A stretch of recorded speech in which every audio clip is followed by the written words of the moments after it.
Okay, ladies and gentlemen, we're going to mix it up a little bit. We are going to go with our rest of season running back rankings here.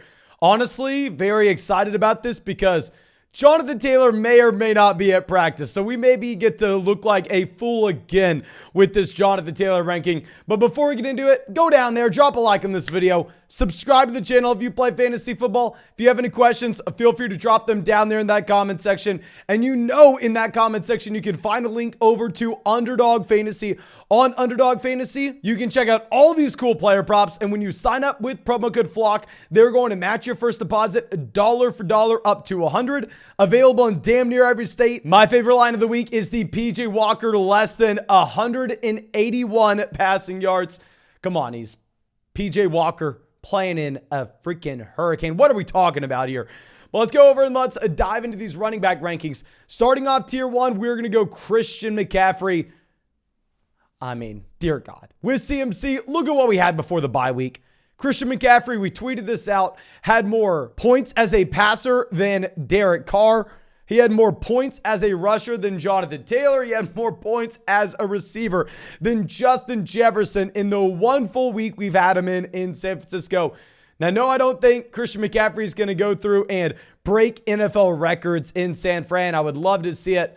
I will say it's going to be probably a little bit of a tougher spot when we're getting Deebo Samuel back this week, but I'm very interested to see how they utilize both Deebo and Christian McCaffrey, who in my opinion kind of look a little comparable. But now our next guy, Austin Eckler. Eckler has been the running back one so far this season. I would actually rank Austin Eckler ahead of Christian McCaffrey for the short term when we still have a banged up Keenan Allen, Mike Williams, and they're having to heavily rely on Austin Eckler as that pass catcher. But in the long term, as you get these guys back in this offense, maybe the offense improves overall, but they'll just have to lean on Eckler a little bit less as that pass catcher. Now at 3, we are going to have Saquon Barkley. I don't know what's going on with Saquon Barkley. Like, it's crazy. The trades that y'all are sending in the live streams, the deals that y'all are making regarding Saquon Barkley right now, seems like people are discounting him literally just because he had a bye week last week. Please don't forget Saquon Barkley has been one of the true bell cow running backs so far this season, already through his bye. Do not worry about Barkley whatsoever. And we will have Derrick Henry here at 4. Derrick Henry, he is not going to catch the ball like these other guys, and in a full PPR format, that is very concerning. But if you look at that playoff schedule, it is very difficult to not have Derrick Henry as a tier 1 player. It is extremely difficult to not get excited about Henry. So even if he's not going to be as involved as a pass catcher in a PPR format as CMC, Eckler, or Barkley, you still got to have him alongside these guys. Now, dropping down to our next tier, we're going to go Joe Mixon at 5. I know some people have been asking, oh, should we be looking to sell Mixon off the 5 touchdown performance? And of course, he's not going to score 5 touchdowns again. You know that. I know that. Your league mates know that. That's not happening ever again. But with Joe Mixon, I don't really think you should sell him high, because if you look at the volume the man's had so far this season, Joe Mixon has had 50 targets. If you combine his targets and carries, he has had over 200 opportunities so far this season. Find me another running back with this volume. Please do it. Like, it's a good offense as well. In a full PPR format, if you're looking at Joe Mixon with 50 targets, I have to rank him as a top 5 guy. I mean, I am going to have him ahead of our next guy in Nick Chubb here at 6.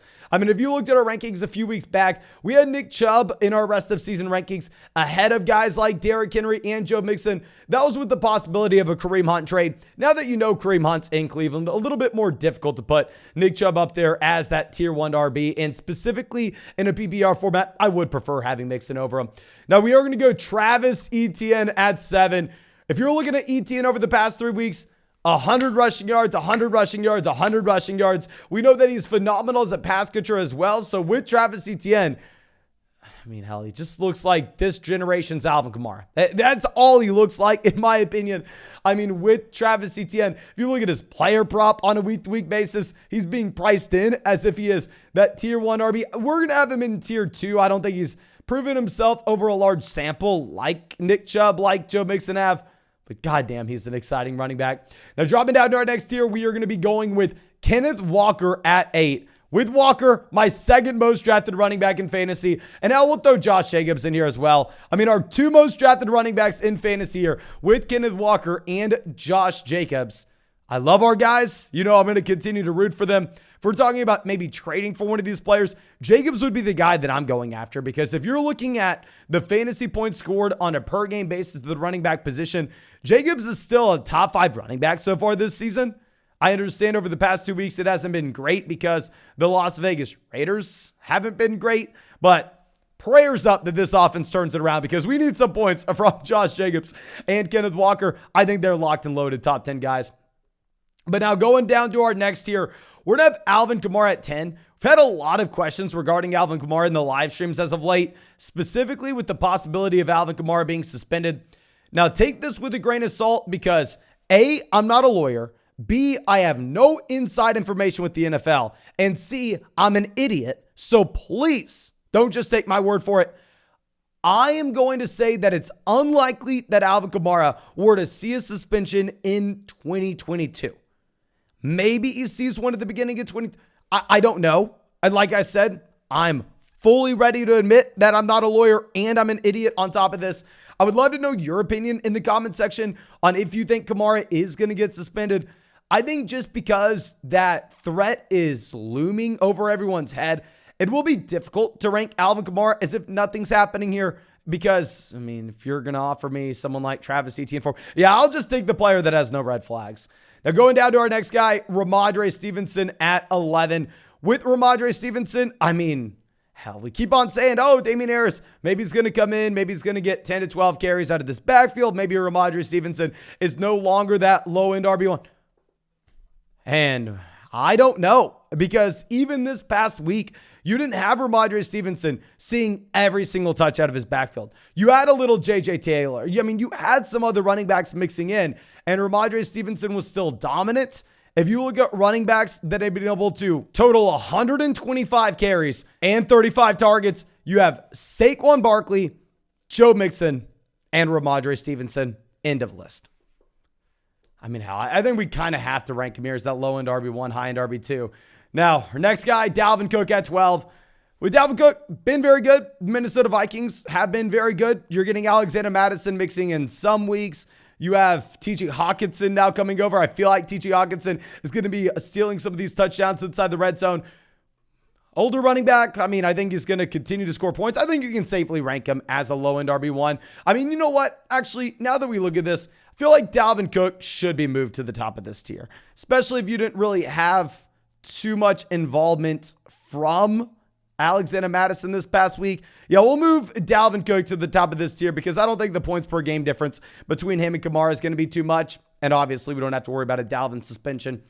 Now, the last guy that we have here is going to be Mr. Jonathan Taylor. If we're looking at JT, I mean, yes, he is very scary. Yes, if you were like me and you drafted Jonathan Taylor at the 101, which I promise you I did in way too many leagues, I drafted Jonathan Taylor with the first pick overall. He is going to be a bust. He is not going to return value on that price.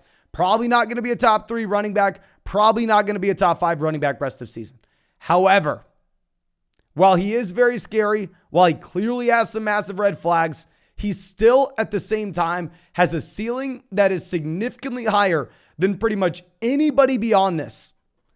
So if you're looking at what we've been saying in the live stream over the past few weeks, yes, I have told people to buy low on Jonathan Taylor. I have told people to trade Jamal Williams for Jonathan Taylor. I've told people to trade Leonard Fournette for Jonathan Taylor. I may or may not have told a few people to trade Ramondre Stevenson. Clearly, that one's not looking good.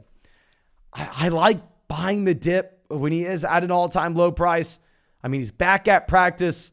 I'll admit there's some serious red flags.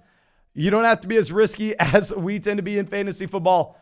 But when there's risk, there tends to be reward. I feel like if we can get Jonathan Taylor outside the top 12 running backs, I'm kind of going for it.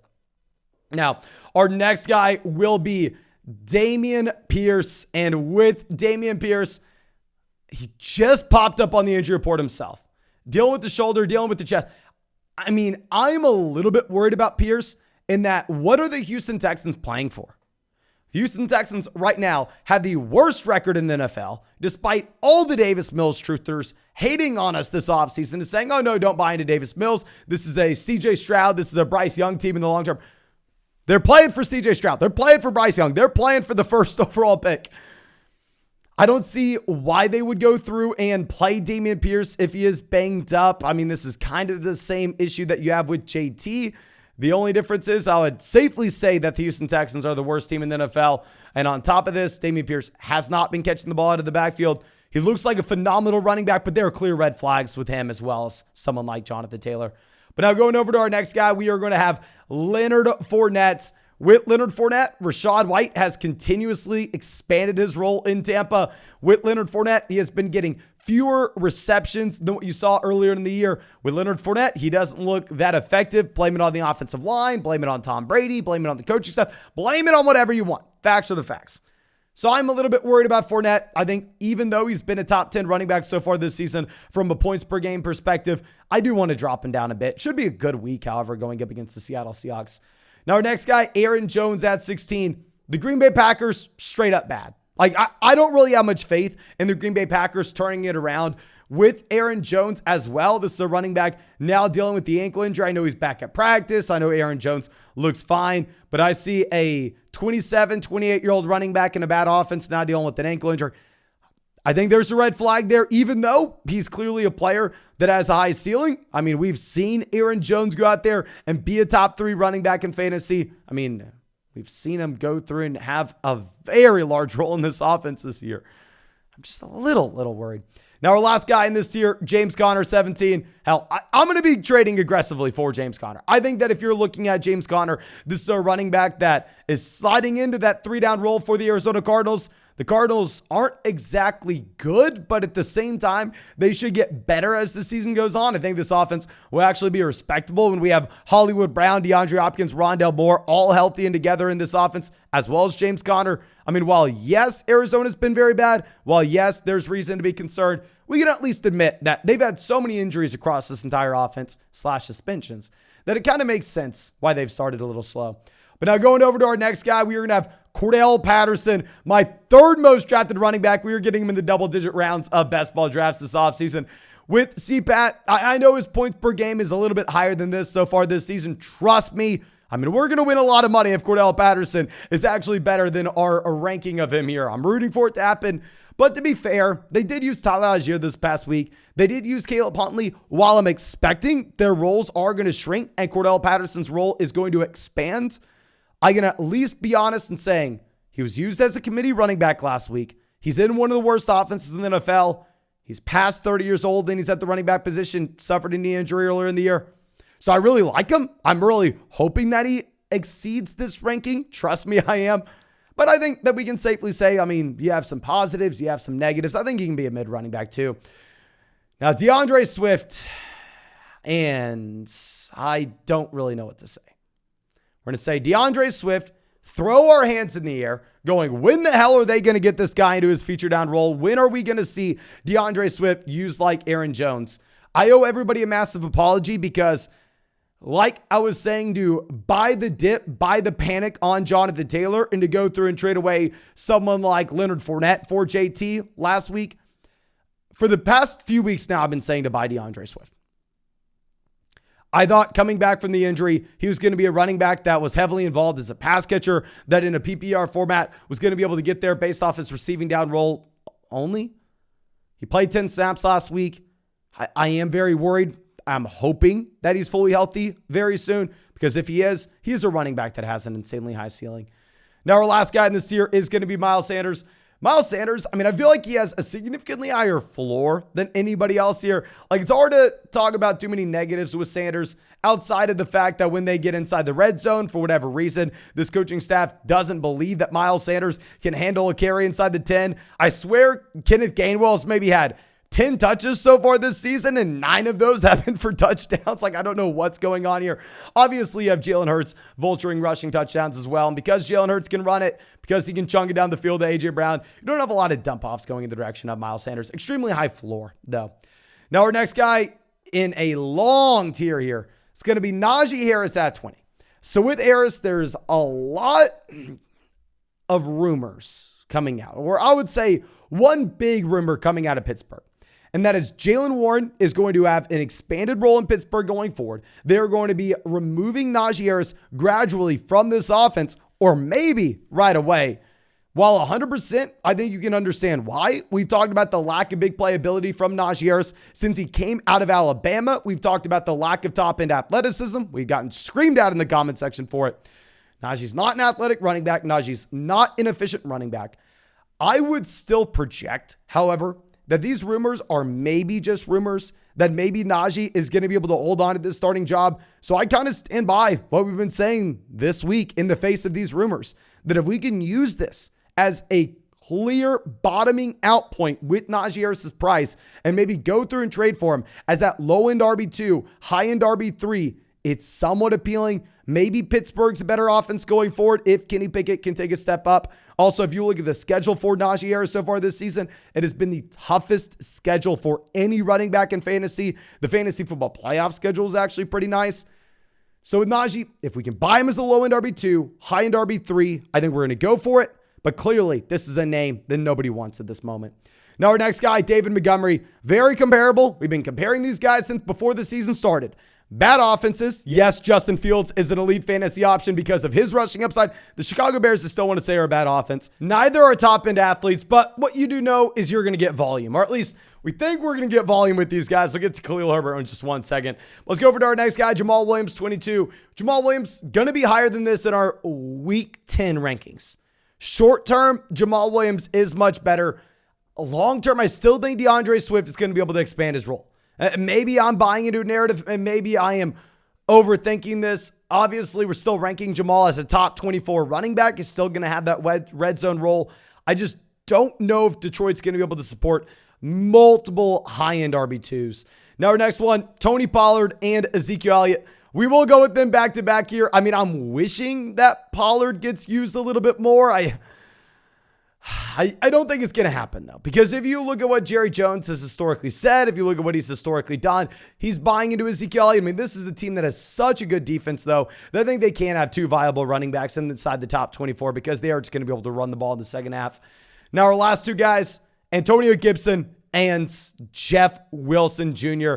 With Gibson, I think it really comes down to what you're going to be getting with J.D. McKissic. If J.D. McKissic is going to miss some time here, then I think you can actually safely bump Antonio Gibson up, because we saw this past week that with no J.D. McKissic, Antonio Gibson's going to keep his role and then just add on J.D. McKissic's role on top of it, so Gibson will be exciting. And I want to safely say that Jeff Wilson Jr. will be the starting running back Miami going forward. I mean, of course, it's not guaranteed. We can't rank it as if it's guaranteed. But if I was a betting man, I'd be going with Jeff Wilson Jr. over Raheem Mostert, knowing they split the backfield 50-50 Wilson's first weekend.